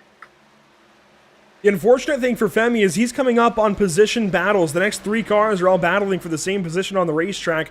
We've got TCB, and he's going to send Chad Oxendine the save from the 66 car, but Femi had to get on by that battle, and he shows, oh my gosh, and Chad Oxendine about cut off the nose of the 96 car. Now Will Klein is going to join this little gaggle, and he's going to try and go by the 66 car as well, and he'll finally get on by, I'd imagine. Femi was starting to get a bit frustrated, shows it there, gets on by. But what I was going to talk about was the fact that these drivers, these lap drivers, are going to put on a heavier fight for the race leader. Once they're lapped down, they tend to move over just a little bit easier for the remaining drivers that are about to lap them. And especially as you go higher up this running order, as you start to lap these guys inside the top 10, close to the top 5 even, it's just going to get tougher.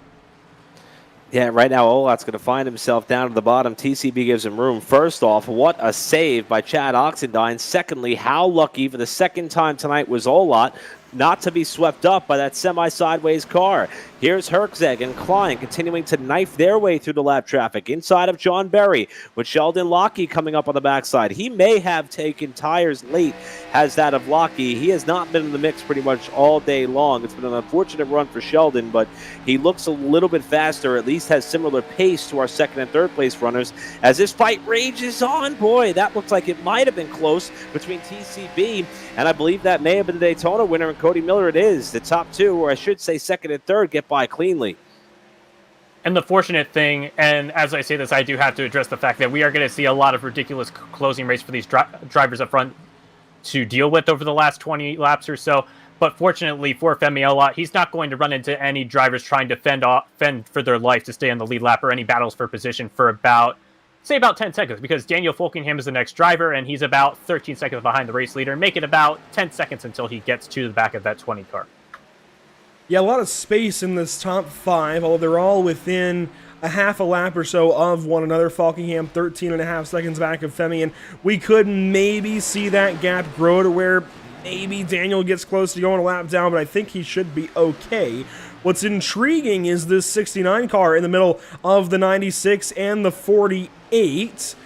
And Sheldon will move over, and he'll let, it looks like, Will Klein go back on by. So I like that sportsmanship from Sheldon Lockie. He realized that he was starting to impede on that battle, got out of the way, lets them keep racing. That's very important, and a very, very nice move from the 69 car. Further back, we were showing you Terrell Baker starting to slide. He loses that 7th spot to Chad Oxendine, who suddenly is starting to move back up the running order. John Barry is right in behind this 25 car, and Elijah Drew Gracia is closing. In fact, he's right behind these guys. He'll try and go to the inside of Cody Miller, and all of these battles across the racetrack are starting to pick up. 20 laps to go at Dover. We saw Herczeg cut into the lead by about 0.2 of a second the last time through, and I want to echo something that Trey Shuttlesworth said the last time that he had the microphone in hand. The closing rates are going to be, in his words, ridiculous, and I want to echo that because we are going to see some drivers who had to come down for tires later, maybe even elect to do so because it's going to help them in their respective battles. I mean, we've only got 6 cars on the lead lap. That's incredible, with Jared Darling now in danger of going a lap down to your leader, Femi Olot, but cue the Jaws music because these two and Herczeg and Klein are really starting to make up some time on Olot, and with the lap traffic on differing tire strategies in the mix, this could get interesting here as we are under 20 to go. It has seemed like for the top 3, their tires seem to be about at the same level of grip, even though the top, or rather I should say Herczeg and Klein are still closing, but they're not closing quite as quickly as they were, say, 10 or 20 laps ago. So I think we're really getting to see, you might see that really golden opportunity of, it's one thing to catch a driver and it's an entirely different thing to pass them. I think we're going to probably see a pretty golden example of that here in a little bit.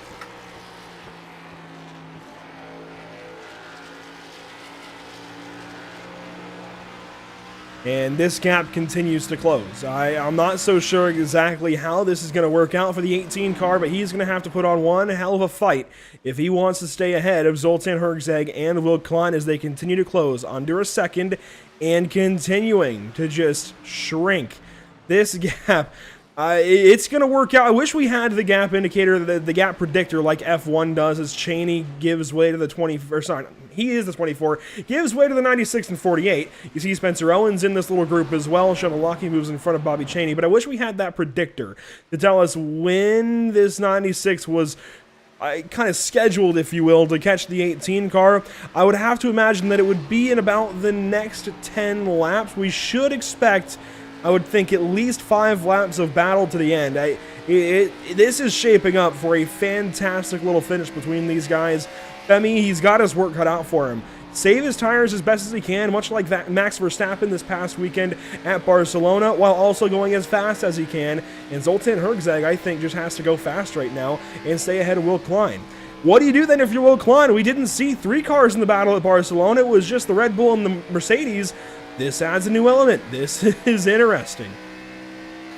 And the last few laps, we've seen Herczeg and Klein be about 0.5 tenth quicker at minimum than that of Olot. We mentioned that rubber band effect. I mean, the undercut worked early, but we're getting towards the tail end of this run, and this may be where pitting a lap or lap and a half later than that of Olot starts to come back to Herczeg and Klein's favor, and we have noted just how good Will Klein is on the longer run, and that's exactly what he's going to get here to close this race out. Now, in the event we do see a yellow flag, which that has not been the theme here so far tonight, these drivers do have tires left in the pits. We would expect everybody to come down and put on a fresh set of rubber for a shootout to the finish. But the way that this race has gone, I expect things to stay green. We'll see how it unfolds. But here comes Herczeg and Klein. It's now 0.5 second across the top 3. Of course, anything can and will happen at Dover. Fortunately for us, we get to see it happen over the next 10 or 11 laps or so here. But as you said, Eric, it just continues to get tighter and tighter. And I think the thing that's going to be really interesting, you look beyond Jared Darling, and it seems like there's just miles and miles of clean racetrack ahead. Don't expect that to last all the way to the end of the running, but it's something that these drivers might have to take into account, that they might get a little bit of a just pure chance for the 3 of them to go all out and race each other. Well, the good news is, even if they catch somebody who's 2, 3, 4 laps down, whatever, they don't have anybody else that is on the lead lap until Daniel Falkingham, some 11 seconds further up the road. So they should be clear of the guys who really got to hang on to this lead lap. They should be able to keep getting on by them, but Zoltan Herczeg, for all intents and purposes, is on the back end and has caught the 18 of Femi Olat. 10 laps to go. That 5-lap prediction, double it. Let's see what happens. I think if you're Herczeg, you got to beat Olot getting off the corner. That's going to be your best chance to perhaps draw alongside. Look at him with a late apex here. Gets that car right down to the bottom. He's going to look. Olot fades left. Herczeg trying to get the fender inside. He's got Olot off the bottom. We're wheel to wheel for the lead at turn 2. That's close as they come out of the corner. And a lot of respect between the two drivers shown as we go off of the exit of the corner. Now this time to the 3. And still a lot of give and a lot of respect between these two. Looks like as we come off of 4, the advantage might go to Herczeg. In fact, he is going to clear the 18 a lot, and in fact move Klein clear back into the second position. And I think we still have a duel between the top 2, but it might be the end of the running, barring a caution flag for Femi Olat. Femi gives it up, and if you recall back to the NORC Classic, it was those two drivers, Femi Olat and Zoltan Herczeg, doing battle. Herczeg came out on top of that one as well, gets the best of the driver in the NASCAR iRacing Coca-Cola Series, and Femi drops to 3rd position, but he's got quite the gap back to Brett Pincari. I think at this point, he just needs to keep himself within relative distance to these drivers in case something happens, be it one of them slowing down or possibly a caution flag coming out. And Jared Darling in front of these two. Darling on the lead lap, turning a season around this evening, 6th spot, but he does have to give way to these two, and Will Klein will follow on by. So, it's a heads-up duel in Dover. Who comes out on top of this one? 6 laps to find out. Next lap car on line is going to give way. I believe that was Tom Mercier who went up the racetrack. Here's the storyline, though. These two have been attached to the hip all night long. It wasn't until very late in one part of this race, before the pit stop took place, that we saw Klein able to get up and around Herczeg, albeit momentarily, and then they came down the pit lane together. Herczeg gets checked up by Freilich a little bit there, and we may have clean racetrack to the checkered flag where these two could settle it amongst themselves. The question is, who has the better car at this point in the race? It's Klein with a bit of a run off turn 2, not close enough to draw even, but they are locked together in 3, battling for the lead and win at Dover. And as we come out of turn 4 this time by, it will be officially 4 laps to go, and it's about a full straightaway to the next lap car. I get the feeling that might come into play, but if not, I think these two are still going to put on quite the show here. Not too much left here at Dover International Speedway. We go through the middle of the corner there, and it looks like Klein closes up quite a bit, but it's going to be about dead even down the back straightaway. This time by, it'll be 3 laps remaining at Dover. 3 laps, 3 miles to go for these two, Zoltan Herczeg and Will Klein. They've been around one another all race long, like Eric said, conjoined at the hip, and they'll do battle for 3 more laps. Will Klein better on the long run. Zoltan Herczeg, I think, a little more well-rounded overall. The champion of Season 12 now has to fend off one of the best, one of the most aggressive, one of the most calculated drivers in the 48, 2 laps to go. And you see Klein's got the bit between his teeth. They're going to catch TCB, who gets well up out of the way. Great move by Tyrell Baker to get out of the way. 2 laps to go. Klein trying different approaches to the corner. Herczeg hugging the bottom of the racetrack. He caught the apron a lap ago. Klein with a big run out of 2. They head down the back straightaway where the white flag will be waiting. Next time by, top 2 trying to settle it amongst themselves. And you saw Klein get a little bit of a wider arc in the entry of the corner, and he definitely got a big run off the back straightaway, but it wasn't quite enough to make an overtake happen. He's going to be a couple car lengths back. Only 1 mile left to go here at Dover International Speedway. Barney the Flagman flew that white silk high above these two that time by, and Zoltan Herczeg starting to eke out more and more of a gap. It's going to have to be a big send here into turn number 3, and Will Klein is just way too far back, barring a huge mistake up out of the corner. Zoltan Herczeg will exit turn number 4 and collect checkered flag number 2 on the season. Zoltan Herczeg is your Dover International Speedway race winner in NORC iRacing Series Season 13. And how about the run for Will Klein? Comes up a little over 0.2 of a second short of being able to grab himself a win in this series after a topsy-turvy start. And Femi Olot, pitch strategy and all, the late leader, I bet he wishes this race was about 10 laps shorter, rounds out our top 3 finishers here with only one caution in this 150-lap affair in a race that started 31 cars. How about the talent in this NORC field? Yeah, all across the board. I don't know where to begin, Eric, just because there was an incredible show up front. A lot of respect shown by drivers in letting the lap car, or the leaders rather, through. It's just all around an incredible show at a racetrack that can, sometimes be quite chaotic. I think tonight we saw the best of Dover International Speedway. Only one yellow flag for what started as, a pretty routine incident, and it turned pretty sour. And at the end of the day, it's Zoltan Herzeg, and he joins the likes of Daniel Folkingham as a multi-time winner this season. Zoltan Herzeg the second to 2 victories, and I'd have to imagine this will be Daniel Folkingham's closest and possibly only competition as far as the championship goes this season. We didn't see Tyler Justice this evening. Who knows what we've got in store the rest of the way in NORC iRacing Series 13. You've got to stand by, you've got to watch through the rest of the season, you've got to find out. This race sets us up for a very compelling run to the start of the chase. Boy, a lot happened this evening at Dover. We'll be back in just a moment to recap and talk to our top 3 finishers from the Dover International Speedway. Zoltan Herzeg wins it. Will Klein second place. Femi Olot third. Don't go anywhere. This is coverage of the NORC iRacing Series on Pit Stop TV.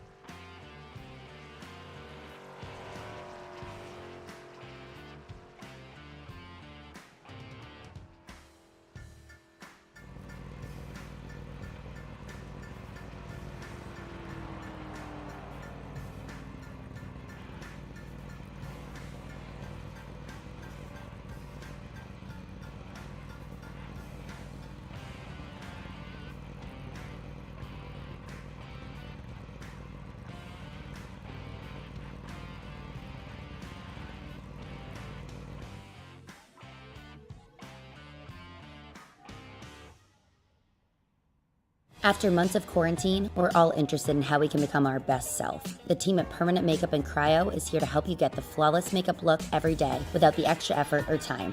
When it comes to your appearance, you deserve the best care that money can buy.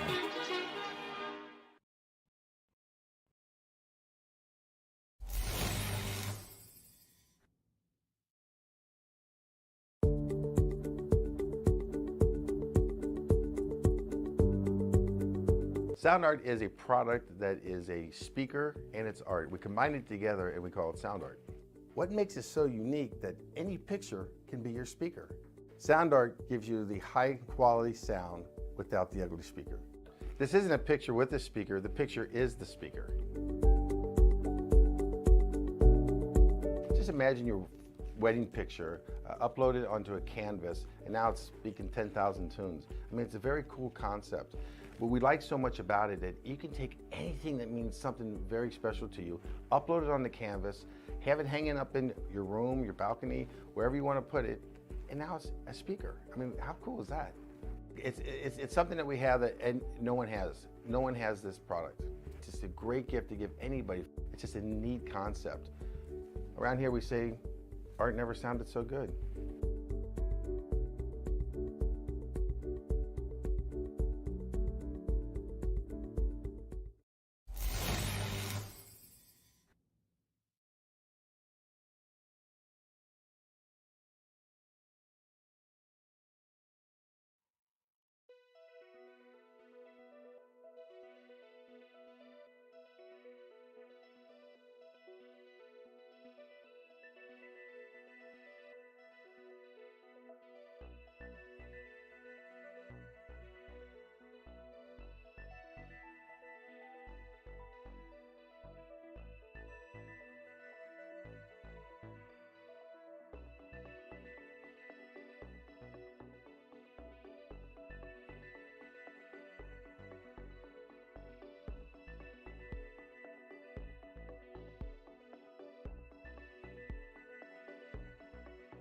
Welcome back to Pit Stop TV and continuing coverage of the NORC iRacing series. Before we get to talk to our top three, I want to remind you that these broadcasts are always brought to you by Tucson Sound Art, your picture, your music, Race Pace Setup Shop, Pick Up Pace with Race Pace, Permanent Makeup in Cryo in Maine, where you deserve the best care that money can buy, Whiplash Media. Go to pitstoptv.com for more information. They are the official graphic and camera provider of Pit Stop TV, and by BAM Racing Videos, by a race fan for the racing community. Zoltan Herzog wins in a late race, green flag, long run. What else can you add to that one? Thriller. Just eking out the victory over Will Klein and Femiola. We bring in then the driver of the 96, now winning for the second time this season. In Dover, not quite an intermediate like Kentucky, but I'd have to imagine that in that long run, you had to start thinking about strategy much like you did at Kentucky, Zoltan. What was your plan and how did you get this race win? My plan was to just try to keep the tires on it, but that kind of went out the window that last run. I was like, all right, Femi's got a huge lead, so I got to try to get there. I didn't think I'd have enough time, so I didn't even save tires. I was just full out the whole run, and luckily we were able to get over there, and luckily I was able to stay in front of Will. And again, I'm really bad on getting onto pit road and getting off of pit road, and I know I slowed up Will a little bit just because he was just stuck behind me on the apron. But yeah, glad I was able to stay in front of Will. I know he was the main competition, and then Daniel just he stayed out that one run, that one caution, and I think that really screwed his race. I knew it was gonna be maybe like the three of us battling at the end, but that was just a lot of fun. I really love this track. And so for the first time all season, we get to really see a true run to the end over the course of well over 100 miles. Of course, we had a lot of green flag racing at Kansas. Can you draw any comparisons possibly, and do you think we have more races like this on the way? Yeah, just like they were both tight cars, so you really just had to be very disciplined with the right front and take it easy and be patient on getting back into the throttle and things like that. That's really the only way I can compare it to Kansas. Other than that, they're kind of really big different tracks. But yeah, and hopefully we continue to do this. One caution, I'm pretty sure one caution this whole race, and that's really awesome because it's a great way to learn how to be better at this game with these long green flag runs, and I really need that. Yeah, it's definitely a big change up from races that we've had, like North Wilkesboro, for example. So how do you prepare for a racetrack like Homestead Miami Speedway? We could see a lot of the same, but we could also see, of course, everybody wants to fight either to the top side, maybe down to the bottom if that's what they prefer. Everybody's fighting for a line. It's very line dependent. Do you think we'll see a race like this? One caution, a lot of green flag, a lot of pit stops, or do you think we'll see a race a little closer to North Wilkesboro where the field stays grouped together? I'm hoping it stays green. There's a lot of room to run on that track, and if you can run multiple grooves, it's going to be awesome, and you'll see like that huge run off the I side, and then people trying to just stay in true to the bottom, trying to save tire, and it should be really interesting how it's going to play out. I haven't raced at Homestead since they did that update. I don't even know if they updated that track, to be honest, but hopefully there's some good side-by-side racing. It should be fun. I guess we'll find out in 1 week's time. Who do you have to thank? Who do you have to shout out for this second win on the season, Zoltan? I got to thank everybody for keeping it clean. It was really awesome battling for the lead, battling for the top three when you're driving by lap traffic. Everybody was just real clean and just really fun racing. You don't really see that much. And I got to thank you guys for broadcasting. It's awesome going back watching these races. You guys do a great job. And of course, I got to thank everybody watching. Certainly appreciate the kind words there. Congratulations this evening, Zoltan. Another big step towards a championship battle with Daniel Falkingham. We'll see how it plays out in the coming weeks. Enjoy this one. Have a great night, and I'm sure we'll talk to you next week at Homestead. Thanks, bud. Appreciate it. Zoltan Herzog grabs another race win this season. in pretty dominating fashion. The race didn't always feel like it was Zoltan's, but 87 laps led, and always being in the conversation, certainly a great start, or I guess a great way to continue a fantastic season so far. But he had to do it narrowly over this guy, finishing in second place, and I'll turn things over to Eric Brennan. Thanks a lot, Andrew, and we're going to have a chance now to talk to Will Klein, who, Will, I know the season didn't start out the way you wanted, but believe it or not, coming into tonight, you led the most laps out of a driver who has yet to go to victory lane. You had 55 laps led coming into this race. You picked up 10 more in here at Dover tonight. What was the missing ingredient there? I know that you and Zoltan were pretty much tied together throughout the race. Do you think maybe if you would have played the pit strategy a little bit different, you would have had an edge? What were you missing there in the latter stages to try to get up there and get your first win of the season? Clean air.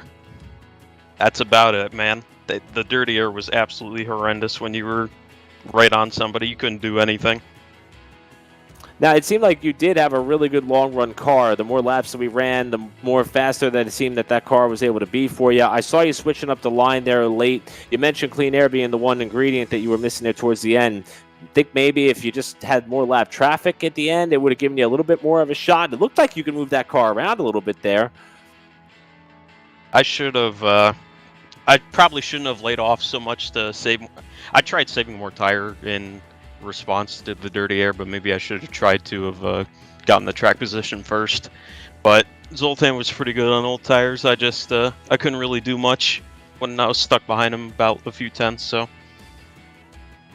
Well, the series kind of continues this move since we got off the road course last week. We had Dover tonight, Homestead next week. It's a track that is really unique in its own right, similar in characteristic as far as banking on the straightaways and the corners and whatnot, but really you could run from the wall to the apron.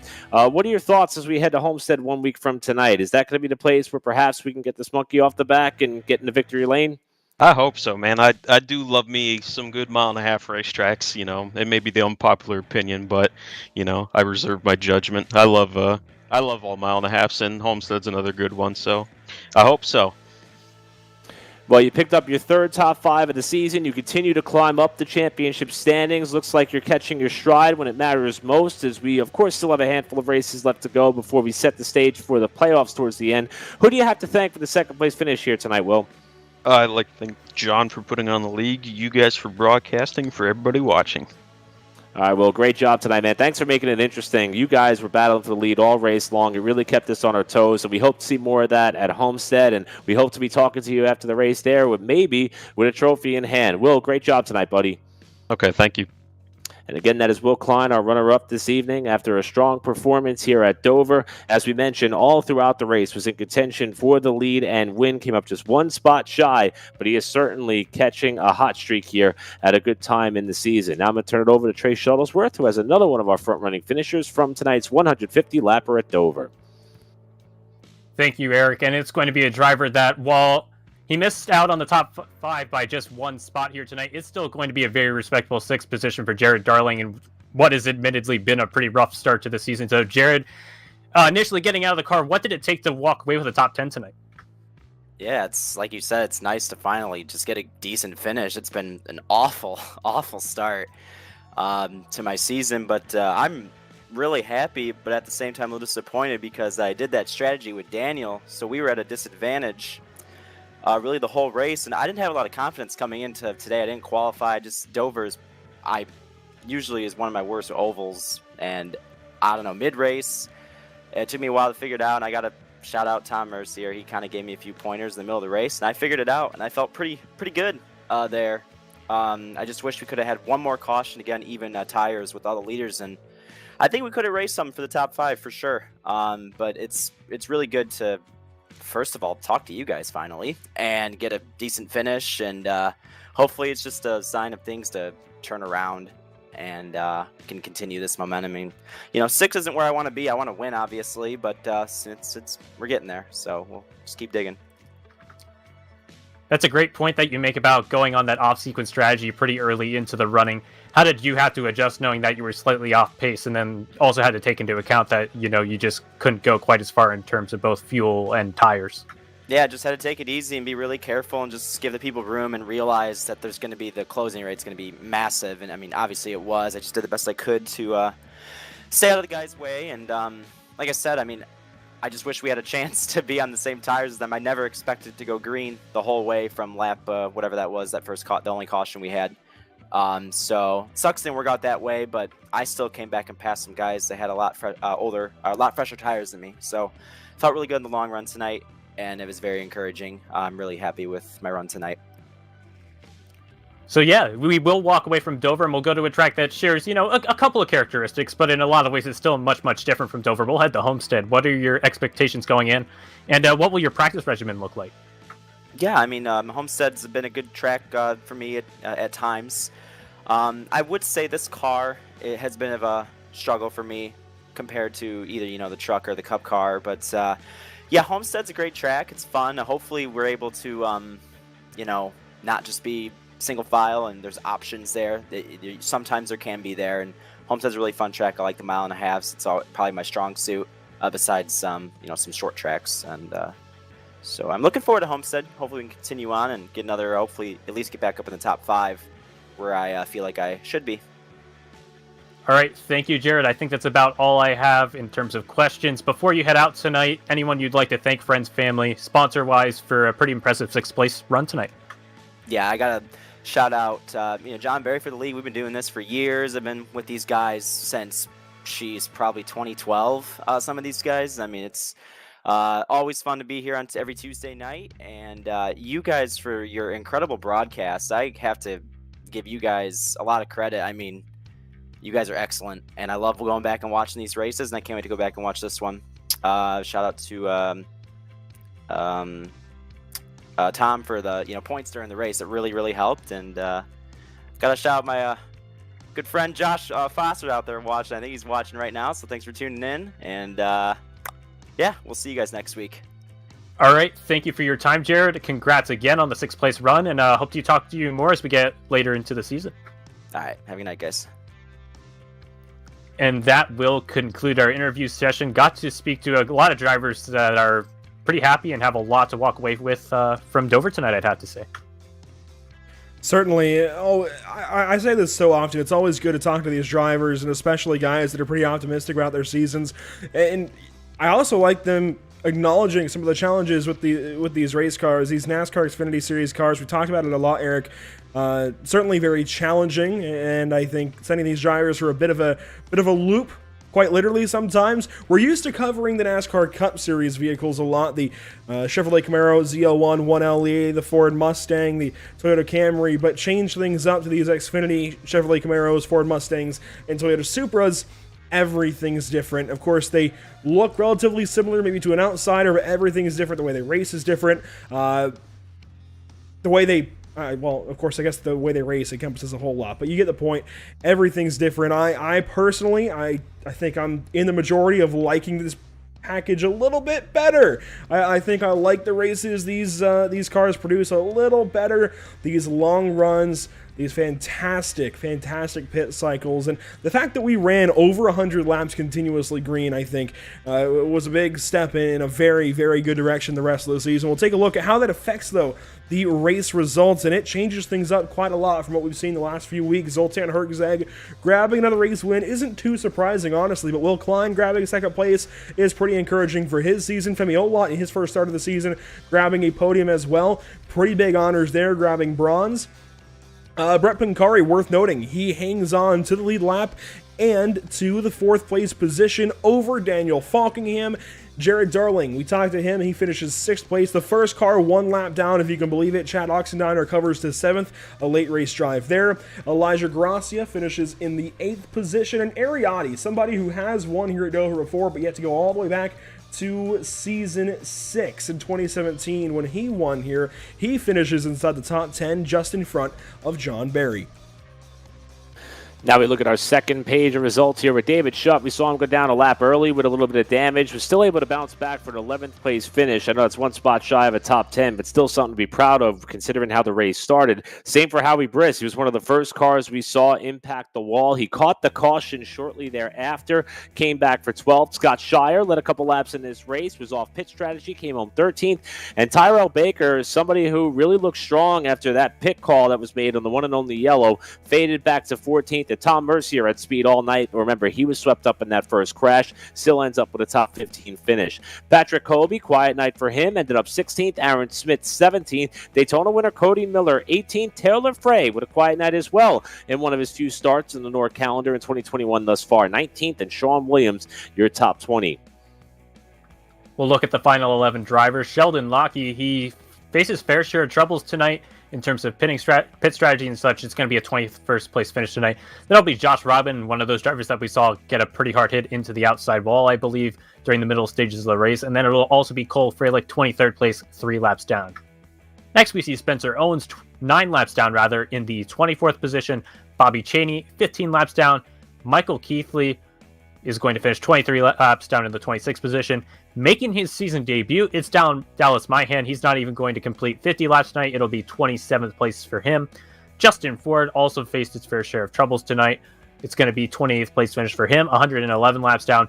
We saw Femi Olak go over and make pretty critical contact, yet he was able to walk away from that incident with Spencer Raitt, who finishes 29th place, 129 laps down. And then the bad luck very simply continues for Hayes Booth as he finishes 30th place, 130 laps down. Then Zach Lindgren does not take the green flag after some sort of technical issue that disconnects him from the server right before the green flag tonight. So 31 drivers in total showed this evening, even if the 31st of those didn't make it quite to the start of this one. Again, a lot went on this evening, I think. A lot, much like last night with the BRP Racing Series, a lot tonight is going to help shape the future of the NORC Racing Series, specifically here in Season 13. I think this was a great look at what we can expect the rest of the way through. And let's revisit quickly the schedule for the NORC Racing Series. Daytona, Kansas, Michigan, North Wilkesboro, Kentucky, Road Atlanta, and Dover now in the books. Homestead next week. The iRacing Super Speedway. That one, it always makes me chuckle a little bit, but I am a big fan of that one being on the schedule. I'm a fan of those 67 laps that will run in week number 9. Iowa is going to be interesting, a nice little short track. It kind of drives a bit like an intermediate, but truly a short track. It's 7/8 of a mile in the Iowa cornfields. Nashville, not Nashville Super Speedway. Nashville Fairgrounds Speedway is going to be interesting at race number 11 as well. We, of course, have the Auto Club Speedway at race number 12, the Talladega Duels, Martinsville, another short track, Road America, another road course, the Atlanta Motor Speedway, 130 laps in race 17, Legacy Daytona, 80 laps to finish out the regular season. Eric, you touched on the chase earlier on. Indianapolis, Texas, Bristol Dirt, Darlington, Phoenix, Chicagoland, Vegas. A lot is yet to go on, but I think we've gotten a great sample size so far. If I had to guess, I'd say Dover will play nicely for guys at Homestead, possibly Iowa, I'd say even Nashville. This is a driver's track. I think that's going to translate to some of those tracks as well. Yeah, I agree with you 100%. And I go back to what you were talking about initially in your first point was this car. This car produces good racing at every venue on the slate. I mean, sometimes you would see it on some Cup Series leagues that guys would dread going to some of the mile-and-a-half tracks or even some of the short tracks where even there it could be a little bit harder to get power down and make some move for tires to wear. This track is tough. Good racing and bit of a mic trouble there for Eric, but I think he was just getting to the fact that these cars put on some fantastic racing. We've seen some NASCAR Cup Series style leagues in the past give us some pretty good racing, certainly in the short run. Who knows how it sometimes goes over those long runs, but I like this drivers package along with these drivers racetracks that we're visiting this season. I think it's given us a great product so far here, Trey. Certainly fantastic stuff through and through, and we've got a lot to look forward to. Yeah, and in a way, it feels like I could continue to talk in circles, but I think there's a lot we can say about both the schedule and the car, and you combine the car with a lot of these racetracks, and as Eric was alluding to, you can really make a lot of fun for both driver, spectator, broadcaster, really regardless of the type of racetrack with the type of stock car we have that's currently utilized in the NASCAR Xfinity Series, or referred to as the B car on iRacing. It's just a lot of fun. It's a car that you have to wrestle quite aggressively. Has a fair amount of horsepower, nothing ridiculous. It's something you can get into and get around a racetrack with, but it takes a lot to master, and I think it just creates very, very unique challenge. And yeah, we saw a race tonight where drivers were having to wrestle a car at a track that's very technically demanding, and it ended up with only, I believe, 5 cars in the lead lap, but it was still a lot of fun.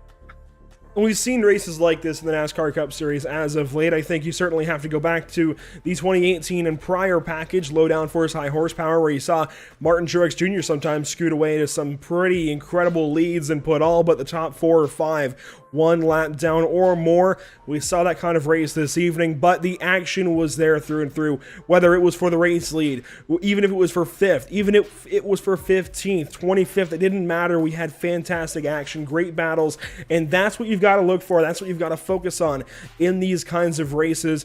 I'm so happy that we get that opportunity to do so. I love being able to bring these races to all of you NORC fans, and I want to thank each and every one of you for tuning in and sticking with us through the post-race as well. It's so important, and by all means, you viewers, please pat yourselves on the back. I really do appreciate, we all really appreciate you sticking through this post-race coverage and hearing what the drivers have to say, hearing our final thoughts, and close the broadcast. It's pretty incredible that we have very, very dedicated viewers here at the NORC iRacing Series, and dedicated fans as well. This really gives us a fantastic product with which to do amazing things with here on the iRacing.com platform, on our Facebook, YouTube, Twitch, and Twitter channels, even on Instagram. A lot of great stuff here with the NORC iRacing Series, and a lot of great stuff from our partners here at Pit Stop TV. Of course, Tucson Sound Art, your picture, your music. Make sure to use promo code PitStopTV at checkout to grab 10% off of your order. Of course, these broadcasts brought to you by Race Pace Setups. Pick up pace with Race Pace, whether it's a GT3 car, Porsche Cup car, even a Dallara IR18, one of the Indy cars. They've got fantastic setups lately. We actually won an endurance race with the help of Race Pace Setups. It was the Creventic 12 Hours of Spa not so long ago. We won that GT3 race. That was a fun time. Trey, you were alongside with it. It was a fantastic race, and it only went that way because of the setup that we had from Race Pace. If we didn't quite have anything quite like that, we would have been backwards and Blanchemont like so many others. It was a fantastic drive in that Lamborghini Huracan. These broadcasts, of course, also brought to you by, though, Permanent Makeup in Cryo in Maine, where you deserve the best care that money can buy. Whiplash Media, the official graphic and camera provider of Pit Stop TV, and by BAM Racing Videos, by a race fan for the racing community. It looks like we have lost Eric Brennan for the evening, but of course we'll have him back very, very soon in future broadcasts. And speaking of future broadcasts, before we go, I want to remind you that you can watch plenty more Pit Stop TV action here on the channel throughout the coming days. Be it tomorrow night with the BRP Asphalt Modified Tour with Aaron Smith in the field. They'll head down to USA International Speedway for round 4 of their season. We've even got the LTAC Cup Series on Friday at the Indianapolis Motor Speedway. We'll have Cross Series League racing from Summit Point Jefferson Circuit Reverse on Sunday evening. We'll then turn things back around into our new week of league racing, the BRP iRacing Series Pro Dirt Late Models on Monday, the Pacific Challenge Cup Series on Monday night as well, a doubleheader Monday nights, basically from 8 to midnight. You've got fantastic action through and through. That is in Eastern Time, 8 to midnight. Make sure to be around with us. And then, of course, 1 week's time, we bring these guys back to the channel. We'll be racing at the Homestead Miami Speedway, the 1.5-mile truly shaped oval that the High Line is going to be dominant at. I would expect that. Bottom line could surprise you, though. We've got a lot to watch out for next week at Homestead, but that will conclude our coverage tonight of the NORC iRacing Series at the virtual Dover International Speedway.